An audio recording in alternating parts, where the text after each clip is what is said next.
Hello, good morning and welcome back to the Fish Locker out on the boat. Today we are joined by Hello. Mr. Hayes from Hayes Outdoors. Preoccupied with capturing some amazing footage hopefully.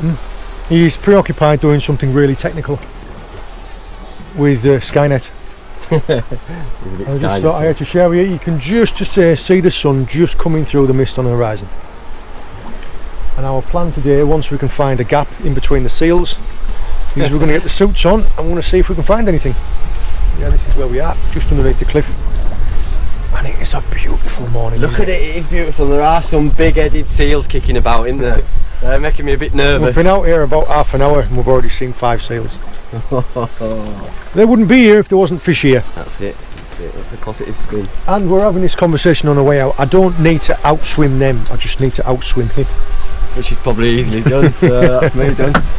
Look at sun coming up through there, it's like a Karate Kid. That's exactly what it's like. Isn't it? You know it. You know, mate. You know. Right, see you in a bit. Right. We are just trolling a rod behind the boat. We're giving it maybe another half an hour. We're just waiting for the sun to come up a bit. Just because there's no point going in the water, going diving, it's dark, which you never say no. And we're just trolling a little Skerry's Candy King lure behind the boat, about 2.5 knots. We've had 2 little pollocks so far, but to be honest, there's that many seals, we've spent most of our time dodging them. Paul's a little bit worried about getting in the water with seals. We all are, aren't we? A little bit. We'll see, you can go first. We'll see. Staying back down here for maybe another 200 yards. See about putting the anchor down and we'll get changed. It's warm, wasn't it? Yeah. We've had a couple of pollock a bit of what I think. Yeah, because we don't have any food. Nothing worth screaming about yet. We have to catch our dinner. Our breakfast. Yeah, we have to catch our breakfast.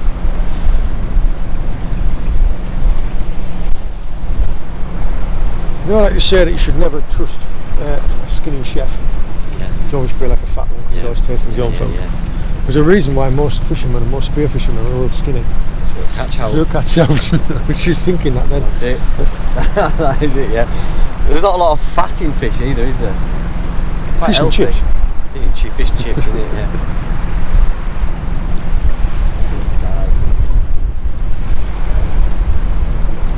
We're just saying when you're doing this type of thing, one of the things that you look out for, which is a fantastic telltale sign of there being fish there, is either like disturbance on the water, like a group of bait fish being pushed to the surface or fish jumping, or seagulls and other birds working the area, because they can spot the fish before you can. I mean, I've got a GPS and a fish finder and I know a little bit about where they might be. They'll spot them well before I will. Yeah. Using our surroundings, using nature to find nature.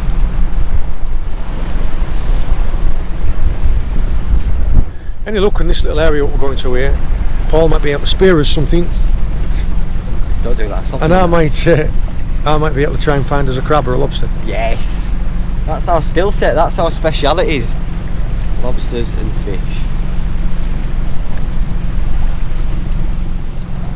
We're saying as well, it's first light and last light are usually the best times that I've found for predator fishing, for things like bass and pollock.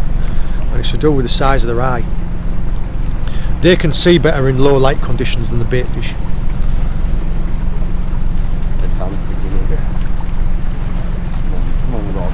While he's doing a piece of camera, just screaming reels. Number of times we've seen that where I've been busy, I've been looking over here talking to camera, and then in editing I'll look back and Rod will be going I'll have completely missed it. People have said that they'll be screaming at TV screen going, oh, it's behind you! Like a pantomime, it's behind you! There's something different though about being out at sea, it's just, I don't know, it's lovely. It's an eerie thing though, being out at sea, being out in open sea with no sight of land. If you can't see land, I bet, yeah. But at night time when it's dark, it's a complete, Yeah. it really is an eerie feeling. Yeah, the thought of swimming in the sea when it's dark and you can't see bottom, nah, no thanks. I used to work with a lad that was phobic of black water. Yeah. So even when we were walking over at Swing Bridge at middle at night, you'd have to walk in middle of the road like that. Couldn't walk near the side of Paella. You like when you were walking down to Moon and Sixpence? Yeah, yeah. Couldn't do that, you'd have to go around back. You have to cut these references out because no one's going to get these ones, are they? Anyone who lives up in Whitby will know. Look, Doc Moon and Sixpence. Hey, look, this is us, mate. Yeah, I had a friend who was a big tough doorman and he was phobically scared of dark water. So at night time, whenever we used to go past the harbour or anything, or over the bridge, we used to look down and the water used to be black, he used to be petrified. What a lettuce. What a wimp! What a wimp.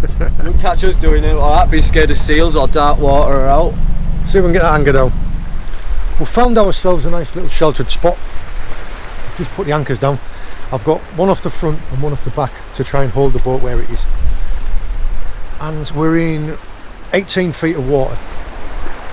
We're going to have a rising tide and we're going to be swimming around off the boat. So two things there. I've let off a little bit extra rope so when the tide rises the ropes will tighten up. If you tighten them up now as the tide rises you'll pop your anchors out. Also, as we're going to be in the water, we're better off having one of these. Now some people will know immediately what that is. It's an alpha flag. And alpha means I've got a diver down in the water. Now other boat users, they should know what that means.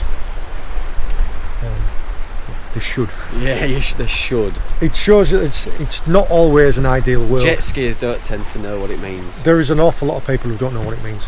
There's a friend of ours that we both know as a channel who's telling me a story about. He actually has a buoy that he drags around on his back so people can see him with a little flag on. And a boat come along one day, stimmed over on the top of it, got hold of it and started pulling him in because he thought it was a crab pot. Come up to the surface and he was just like, mate. Yeah, no. So yeah, that's what it means. People should know what it means. Yeah. Educate. There we are. Let's go and get wet. Clarity today was brilliant, and I had set myself the challenge of finding a crab or a lobster for us, so I needed to be right down in amongst all the rocks and the kelp.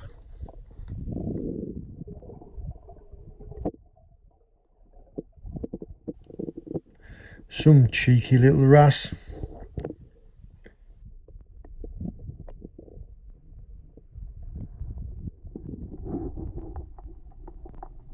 And a compass jellyfish. In amongst these baitfish you can see a juvenile pollock.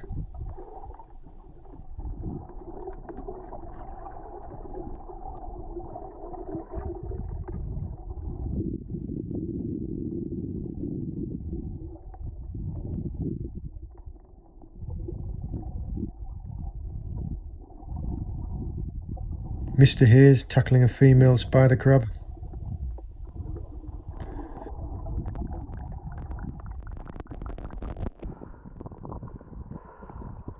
Big female. Now they are fast.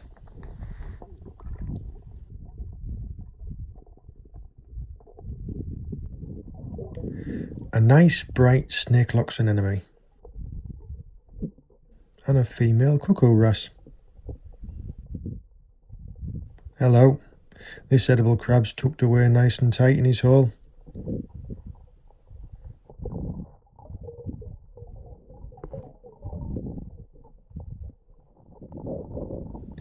Next to this rock I found a massive lobster claw and a big edible crab hanging onto the side of this ravine.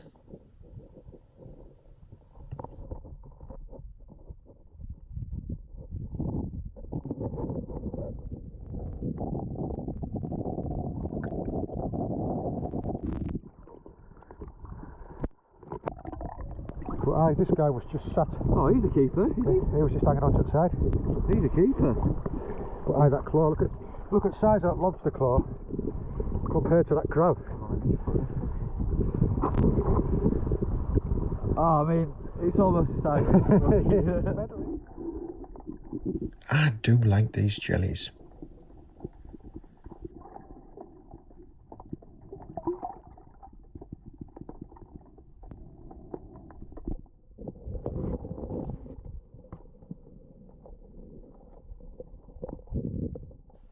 A cheeky velvet hiding away.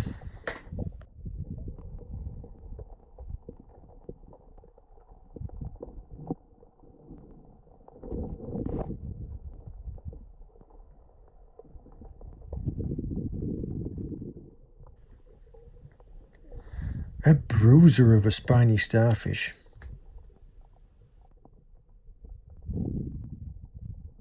And a little army of shrimps next to this strawberry anemone.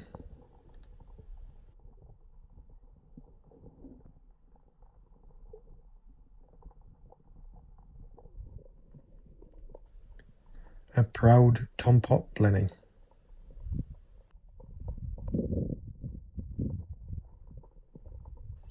And a stunning male cuckoo wrasse. They are just wonderful.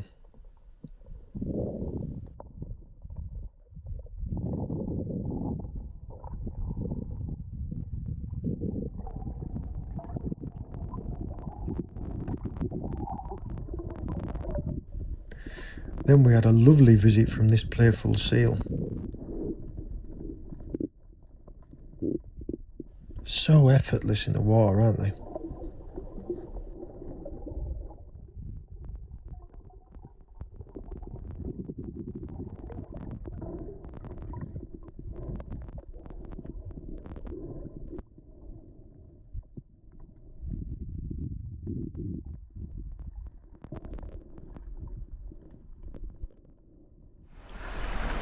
We're on our way to go and try out a new spot.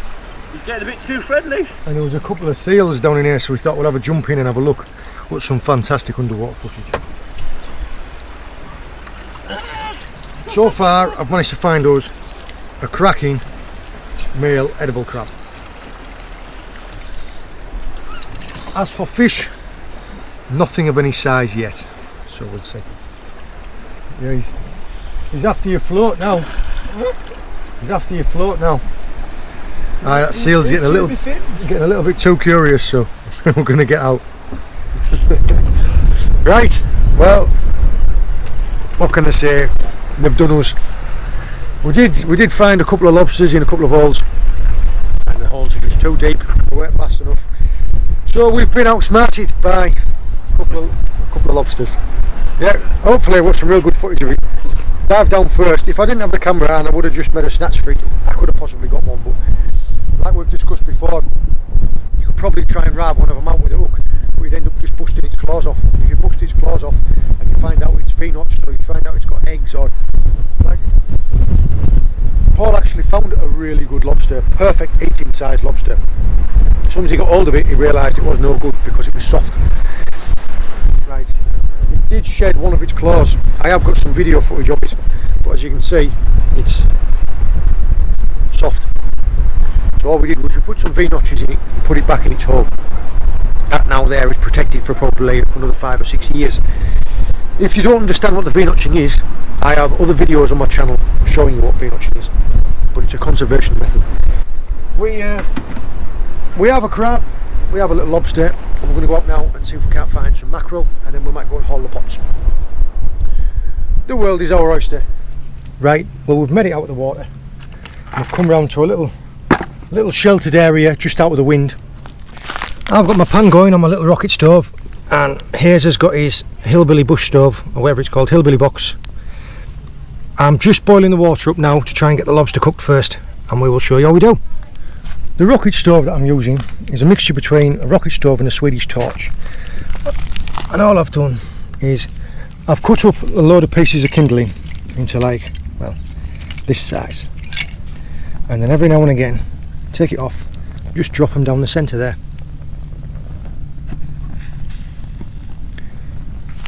Now we have had a cracking haul when we're out on the boat. We've got 2 brilliant male edible crabs, a nice sized lobster, and a few bits of a nice velvet crab, a mackerel, and with the prawn net we managed to get quite a few nice prawns. Now, fortunately, this lobster did shed its claw, and it's soft. But what we'll do is we'll cook this up, and we'll show you why you shouldn't eat soft lobsters, because it's almost hollow. There, look, see. We weren't going to let it go to waste because it did shed its claw. We will eat it. And these prawns don't take a couple of seconds to cook. We're just going to get this water up to the boil before Paul burns his fingers off. And we're hungry as well because we've been out since the crack of dawn for the sunrise. So this is well needed, isn't it? Yeah.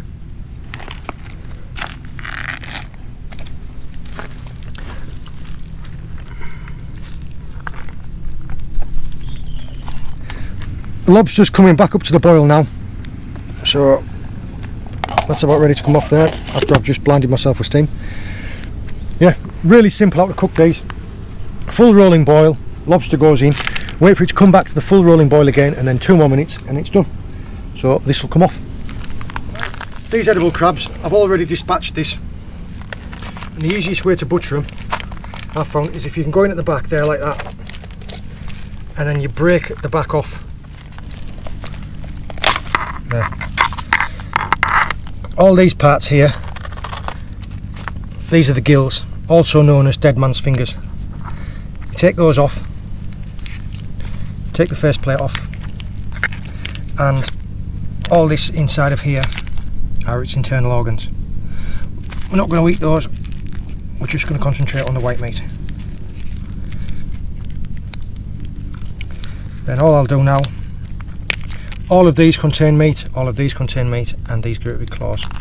Just find somewhere to pivot it,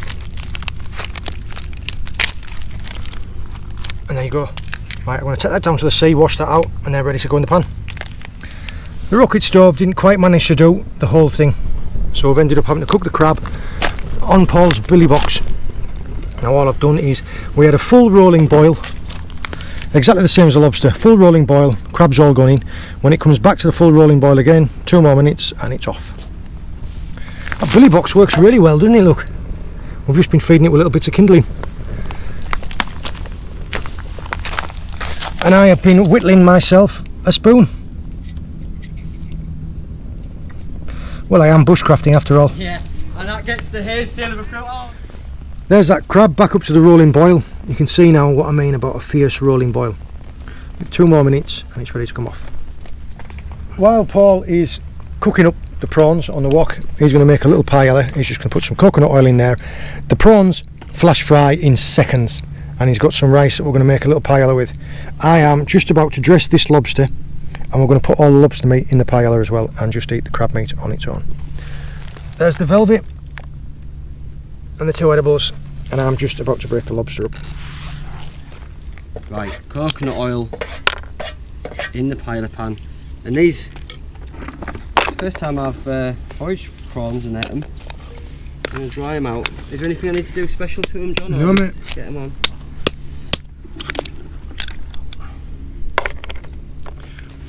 When I'm breaking up a lobster, it's always much easier to have a cracking knock and a knocking rock. So you'll put it onto a rock and hit it with another rock, like that. And I'm just breaking it up a piece at a time. Usually, when we're cooking up lobsters on the beach, we'll just boil them like this and then just eat them straight out of the shell. But I thought it would be interesting for us to put it into a paella. We have some nice prawns, and what's life without a little bit of adventure? There you go. Paella. I've even whittled myself a spoon, especially for the occasion, so yeah. No pressure on your paella. I know, yeah, there's a lot, isn't there? Next time you see me, I'm going to have my old dinner set. I expect it, mate. I expect it. I expect it on other channel. Full pallet wood dinner set. Blatant lot. I can't go full bushcraft straight away. I'm going to have to. No, you just work your way up to it. Yeah, do you take all the boys out for a Yeah, well, it appears so, yeah. That's what I do. Paella in the outdoor paella. Well, that was it. That was how you won me over. Yeah. Charmed you with the paella. You take all boys out fishing. Look at this, it even smells a bit. Only the hairy northern ones. That'll be me.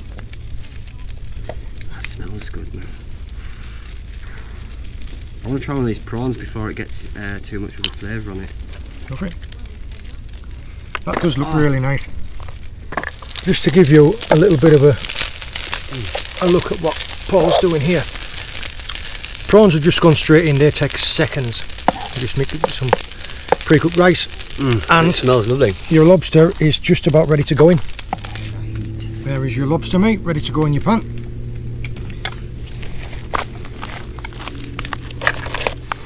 There we have edible crab, lobster and prawn paella. God, I tell you what, that looks fantastic. Yeah, it looks nice, doesn't it? It looks absolutely brilliant. After a full day in soup. I tell you what, I don't know where to start. Where's my cracking rock?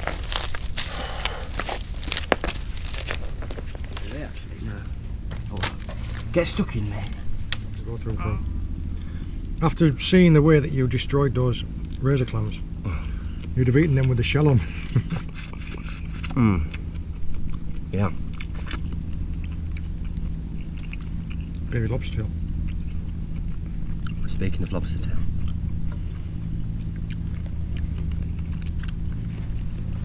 I'm enjoying this spoon. Yeah. Not a bad maiden voyage for her. I spent more time with this than I did going them lobsters. You did actually, didn't you? I had a bit of a dip of that. You had it before? It's good. Good gear. So actually, Oh, I'll tell you what, it's got some kick in it.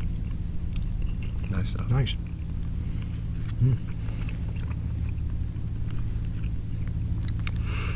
Right, let me use my shell. We're still sort of bushcrafty.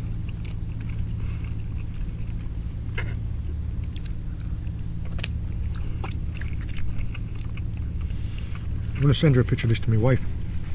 She says, oh, you say I can't cook. There you go.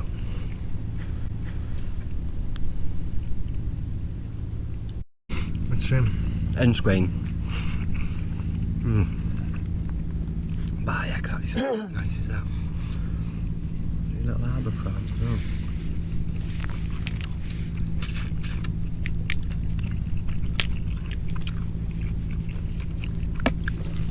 as far as Going in with the claw, are you? I'm going to join you. I've enjoyed myself, mate. And it's been effortless, really.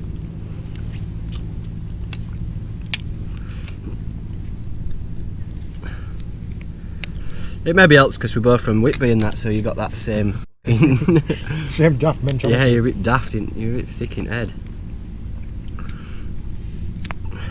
For those of you that aren't aware, not only, well, we knew that we were from the same town, but as we've talked more over the past couple of days that we've been knocking about together, it turns out that we are an awful lot closer than that.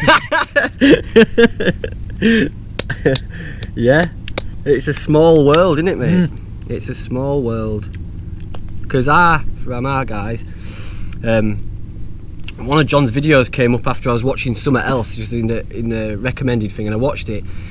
And he said he was in Cornwall, but the accent was just too familiar for me. Too familiar. And then the plot thickened. It's my accent, but a bit thicker, I think yours is. Of course, I'm a bit thicker. Yeah, there you go.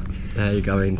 One of the things I don't know, you might already know this, but I always use like the end of one of these legs. Yeah, to get them out. As a pick out. Yeah. They work brilliant for legs, don't they? Yeah. Have you seen Gordon Ramsay? I think does it with rolling pin where he just rolls it out. That works for lobster legs, doesn't it? Same type of thing happened with me with these videos. I'd watched one or two of them, and I'd thought, oh well, most of your filming seems to be done from up there. I didn't really know how closely we were until one of my friends that I used to work with, who I haven't spoken to, told you already, didn't I? Yeah. One of my friends that I hadn't worked with for, God, it'd be over 12, maybe 14 years. Found me on Instagram, sent me a message, just saying, oh, I was watching one of his outdoors videos and one of yours popped up afterwards. And I was like, I know them ears. I was like, yeah, that's me. That's funny, is that? And also, John's mum used to teach me geography at secondary school, which is mad. That's a small world. I've got a thick shell on him, that crab. Good, innit? Yeah, good eating. So you can tell they're going to be full of meat when they've got a real hard shell. You'll have seen on some of the other videos that we've done together when we've talked about when you get a crab out of pots or something and it's really clean. That's when we're talking about it. Like with a lobster where it was soft. You can tell how recently they've peeled their shell by how clean and how opaque they are. The shells on these are really thick. It's a really full colour. Covered in them casts as well. Yeah, covered in keel worms. Keel worms, that's it. There's a hell of a lot of crab meat in these, aren't there? Some cracking claws. Yeah. Oh, look at that in one. Boom. Oh, nutty. Some people have commented on videos before in the past and they've asked me, they just said, well, how much would that cost you to buy in a restaurant? So, right. No, but yeah. Considering that I don't think we eat in the type of restaurants where they serve this. No. But No. fresh lobster, fresh crab, fresh prawns. All dressed like this. In a seafood platter. Yeah. What are you looking at? 40, 50 quid? A head, yeah. Yeah. I wouldn't even know. I mean, it would have cost a lot of money for this, but we have paid in manual labour, yeah. We grafted for it. I'm spoilt for choice, I don't know what to go for. Even just pulling your nets up, your Crab pots up is an absolute chore. I'd have got it today. That's why it looks like Popeye from elbow down. It's a hard graft. I always find it really exciting though. Never knowing what's going to be in them. Isn't it? Yeah. Could be anything. It could be an octopus, could be a conger eel, could be nout. Yeah. No. Oh man.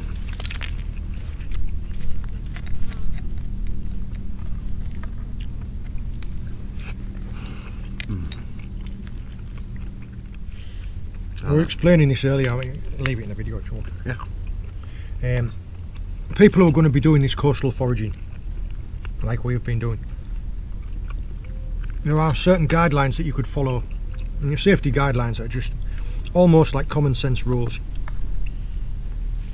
The first one is, don't collect anything from around commercial harbours, marinas or working boats. And when I say working boats, that can be anything from like a diesel barge all the way to a crab potting boat to a trawler to anything like that. The main reason being is areas of commerce like commercial harbours and marinas, they have anti-foul underneath the boats which has a biocide in it. Not only that, but there's diesel, there's oil, there's waste toilets, that type of thing. And also working boats like crab potting boats, trawlers, netters, they have a lot of detritus, they have a lot of like dead marine material that goes over the side. That when it rots creates harmful bacteria. That in the water, the shellfish, the crustaceans, everything like that feeds on it and it goes inside them. So no marinas, harbours or commercial areas. Avoid any outfall pipes, sewage pipes, drainage pipes. I think that's self-explanatory. Yeah. Also one that possibly people don't possibly consider is no estuaries, river mouths or in like rivers, that type of thing after heavy rain. The reason for that being is because of a process called leaching, and it's that farmers put pesticides, biocides, manure, all that type of stuff on the farmers' fields to help the crops grow. Now they spray it, they spread it, they sow it in any way they can onto the fields. When it rains, some of it washes off the surface, washes down the little tributaries and ends up in the rivers, which ends up in the river mouths, which ends up in the estuaries. All that type of stuff is filtered in by the crabs, the shellfish. So don't collect in river mouths or estuaries just after heavy rain. The other one is, and this is a bit of an old wives' tale, and it's don't collect filter feeders in months without an R. But an old wives' tale, it's true though, isn't it? Well, there's usually a reason behind them. Right. Months without an R, so May, June, July, August. And the reason for that is, sorry, 1 second. Look at that. The reason for that is because those are the times of year when you get the most plankton in the water. I mean, down here we suffer with something called May bloom, which is in May. And all it is it's an algal bloom. It's the time of year when the waters are warming up You get an awful lot of algae in the water. There are toxic algae. Now, filter feeders, being clams, razor clams, scallops, that type of thing, cockles, mussels, they all filter the water, so they filter in all the plankton, all the bacteria, and they can have it inside them. So if you're going to collect anything, we've collected some, but that's because I know the local area is very clean. If you're in an area where you're at least even the slightest bit concerned, speak to your local IFCA or your local DEFRA. They'll be able to tell you the water quality. Yeah, the only thing wrong with spoon, because it's not varnished, sticking to it a bit. Well, I mean, that's a small price to pay, innit, for something who's rustled up.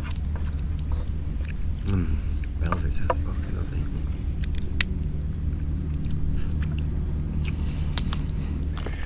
Well, we've come to the end of our session. We had a full day of it. We've had pretty much 12 hours out now. Went out at first light, got a cracking sunrise. We had a great dive. I hope the seal footage has shown up alright as well, because we had a fantastic little time playing with the seal. Found some bits and bobs, found some great crabs, found some fantastic lobsters, but we just couldn't get them out. We tried, yeah. We did try. They just outsmarted by a crustacean. What can I say? And we had a delicious cook up at the end of it with this as the view. Now, what a perfect setting.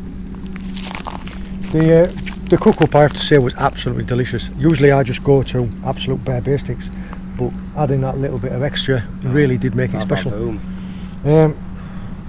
I guess we'll just have to say thank you very much for coming down. Oh mate, it's been an absolute pleasure as far as collabs go. Yeah, if you have enjoyed this type of collaboration footage, let me know and we will do some more.